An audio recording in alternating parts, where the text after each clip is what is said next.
រដ្ឋាភិបាលកម្ពុជាហាក់ពុំសូវឲ្យតម្លៃនិងគិតគូរពីជីវភាពរបស់កងទ័ពឲ្យបានត្រឹមត្រូវនោះឡើយបើទោះបីជាដឹងថាកងទ័ពបានលះបង់ជីវិតដើម្បីការពារជាតិនិងពលរដ្ឋផ្ទុយទៅវិញគេតែងឃើញមន្ត្រីធំខ្លះយកវិស័យការពារជាតិជាកន្លែងសម្រាប់រកលុយនិងតែងតាំងកូនចៅបកពួកខ្លួនឲ្យមានតួនាទីធំដើម្បីចាំការពារអំណាចមេដឹកនាំត្រកូលហ៊ុននិងផលប្រយោជន៍ផ្ទាល់ខ្លួនប្រធានក្រុមប្រឹក្សាឃ្លាំមើលកម្ពុជាលោកម៉ែនណាតប្រាប់ទូរទស្សន៍អាស៊ីសេរីនៅថ្ងៃទី8ខែឧសភាថាវិស័យការពារជាតិក្រោមការដឹកនាំរបស់គណៈបកប្រជាជនកម្ពុជាជាង4ទសវត្សរ៍មកនេះបានក្លាយជាឧបករណ៍នយោបាយរបស់គណៈបកកណ្ដាលអំណាចហើយជាស្ថាប័នដែលអន់ថយគ្មានការរីកចម្រើនជាដុំកំភួននោះទេខណៈដែលអំពើពុករលួយបានចាក់ស្រេះយ៉ាងជ្រៅរីឯអ្នករងគ្រោះគឺកងទ័ពជួរមុខពុំមានជីវភាពល្អប្រសើរហើយសម្ភារៈយោធាក៏ពុំសូវមានទំនើបលោកថាការដែលប្រធានព្រឹទ្ធសភាលោកហ៊ុនសែនអំពាវនាវឲ្យអាជ្ញាធរមូលដ្ឋានត្រូវខ្វល់ខ្វាយពីទុក្ខលំបាករបស់គ្រួសារកងទ័ពដែលបានពលីនិងពិការភាពដោយសារតែសង្គ្រាមជាមួយថៃចំនួន2លើកមកនេះគ្រាន់តែជាសារប្រជាពិធទន្ទឹមគ្នានោះលោកថាលោកហ៊ុនសែនក៏ទំនងជាមនុស្សម្នាក់នៅពីក្រោយនៃការគម្រាមកំហែងនិងរដ្ឋបិទគ្រួសារកងទ័ពមិនឲ្យនិយាយជាមួយអ្នកសារព័ត៌មានរៀបរាប់អំពីទុក្ខលំបាកក្រោយពីប្តីឬឪពុកបានពលីក្នុងសង្គ្រាមដោយយកលេសថាខ្លាចប៉ះពាល់ទឹកចិត្តកងទ័ពនិងមុខមាត់រដ្ឋាភិបាលលោកម៉ែនណាត់ថាការរដ្ឋបិទសិទ្ធិសេរីភាពនេះបានឆ្លុះបញ្ចាំងឲ្យឃើញយ៉ាងច្បាស់អំពីការមិនអើពើរបស់រដ្ឋាភិបាលចំពោះទុក្ខលំបាកពិតប្រាកដរបស់គ្រួសារកងទ័ពនោះឡើយហើយថែមទាំងចង់បិទបាំងពីភាពកំសោយរបស់ខ្លួនលោកហ៊ុនសែនធ្វើតែមកដង្ហើមយ៉ាងរឹតហើយគឺបំភ្លេចចោលរួចបណ្ដែតបណ្ដោយឲ្យក្រុមគ្រួសារកងទ័ពរហេមរហាមនិងឆ្លៀតឲ្យពួកមន្ត្រីយោធាហ្នឹងមេវិជាការយោធាថ្នាក់លើរបស់យោធាហ្នឹងកេងប្រវ័ញ្ចប្រាក់ខែកងទ័ពទៅទៀតមិនត្រឹមតែគប់កេងប្រវ័ញ្ចទេថែមទាំងកាត់លុយកាត់ប្រាក់ខែគាត់ហ្នឹងយកទៅធ្វើនេះធ្វើនោះតបែបយ៉ាងអញ្ចឹងនេះឲ្យមានគំនិតជាក់ស្ដែងក្នុងការលើកទឹកចិត្តគ្រួសារកងទ័ពទេការលើកឡើងនេះក្រោយពីប្រធានគណៈបកប្រជាជនកម្ពុជានិងជាប្រធានព្រឹទ្ធសភាលោកហ៊ុនសែនបានថ្លែងក្នុងពិធីសម្ដែងសម្ដាលជាមួយក្រុមប្រឹក្សាខេត្តក្រុងស្រុកខណ្ឌឃុំសង្កាត់នៅឯខេត្តតាកែវកាលពីថ្ងៃទី8ខែឧសភាដោយអំពាវនាវឲ្យអាជ្ញាធរមូលដ្ឋានត្រូវយកចិត្តទុកដាក់ជាមួយសមាជិកគ្រួសារកងទ័ពដែលបានពលីកងទ័ពដែលពិការនិងរបួសអំឡុងពេលសង្គ្រាមជាមួយថៃឲ្យបានដិតដល់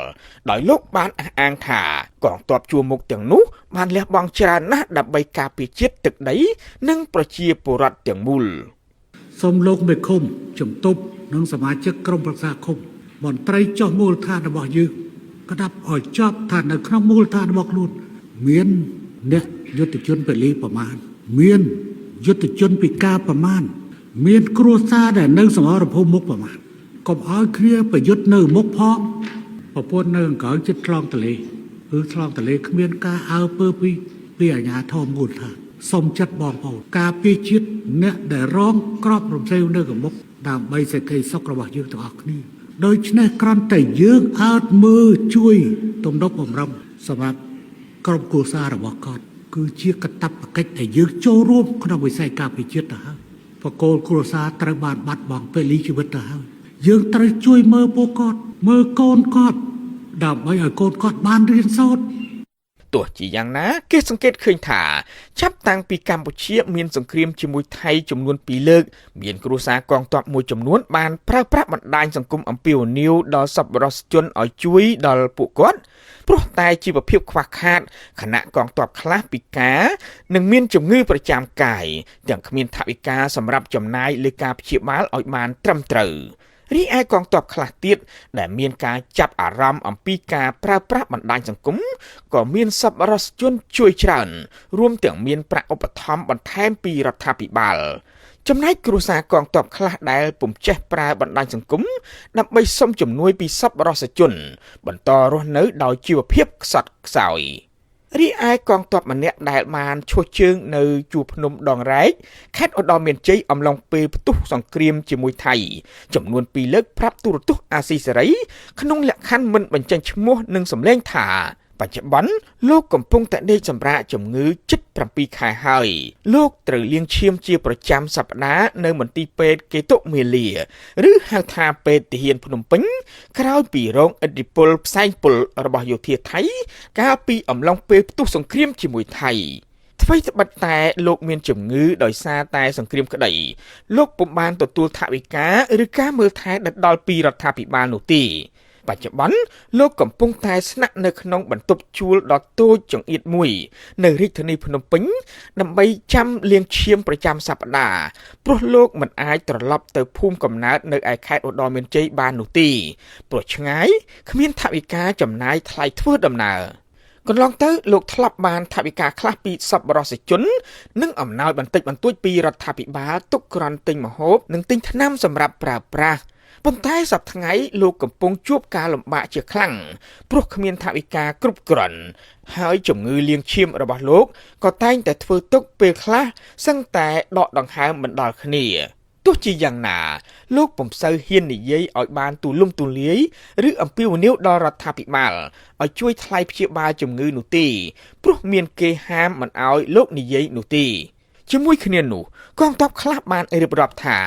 ក្រោយពីសង្គ្រាមចប់មានកងទ័ពរបួសនិងសង្គ្រោះបន្ទាន់ជាច្រើន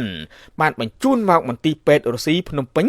ដើម្បីសម្រាកព្យាបាលប៉ុន្តែការរៀបចំឲ្យកងទ័ពដេកសម្រាកគឺធ្វើឡើងដោយគ្មានតម្លាភាពនោះទេគឺកងទ័ពខ្លះត្រូវបានបែងចែកដោយប្រកាន់បកពួកក្នុងការរៀបចំឲ្យសម្រាកដើម្បីងាយស្រួលដល់សប្បុរសជនឬរដ្ឋាភិបាលមកសួរសុខទុក្ខដើម្បីអាចទទួលបានថវិកាឧបត្ថម្ភមួយចំនួនរីឯកងទ័ពខ្លះទៀតដែលរងរបួសដែរនោះប៉ុន្តែពុំមែនជាបកពួកគេបញ្ជូនឲ្យទៅសម្រាកជាមួយអ្នកជំងឺធម្មតាដែលធ្វើឲ្យពួកគាត់ពុំទទួលបានប្រាក់ឧបត្ថម្ភពីរដ្ឋាភិបាលឬសប្បុរសជននោះទេអ្នកខ្លំមើលនិងមន្ត្រីសង្គមស៊ីវិលបានអំពាវនាវឲ្យរដ្ឋាភិបាលគិតគូរពីជីវភាពគ្រួសាររបស់កងទ័ពពាលីនិងគ្រួសារកងទ័ពដែលកំពុងឈរជើងនៅតាមព្រំដែនពិតប្រាកដពួកគាត់ថាជាច្រើនឆ្នាំកន្លងមកនេះអំពើពុករលួយធ្ងន់ធ្ងរពេកទើបបានធ្វើឲ្យវិស័យកងទ័ពគ្មានការរីកចម្រើនហើយកងទ័ពដែលឈរជើងនៅតាមព្រំដែនមានជីវភាពខ្វះខាតជំពាក់បំណុលធនាគារវ៉ាន់កហើយកូនក៏ពុំសូវទទួលបានឱកាសរៀនសូត្របានត្រឹមត្រូវនោះដែរខ្ញុំបាទហ៊ុំចម្រើនទូរទស្សន៍អាស៊ីសេរីពីរដ្ឋធានី Washington ញ៉ាំអីសាក់អត់ឡើងទេអើយឡើងតែភ្នំចេះបើសិនតែសាក់ឡើងដូចឡើងភ្នំចេះដូចមិនសូវយ៉ាប់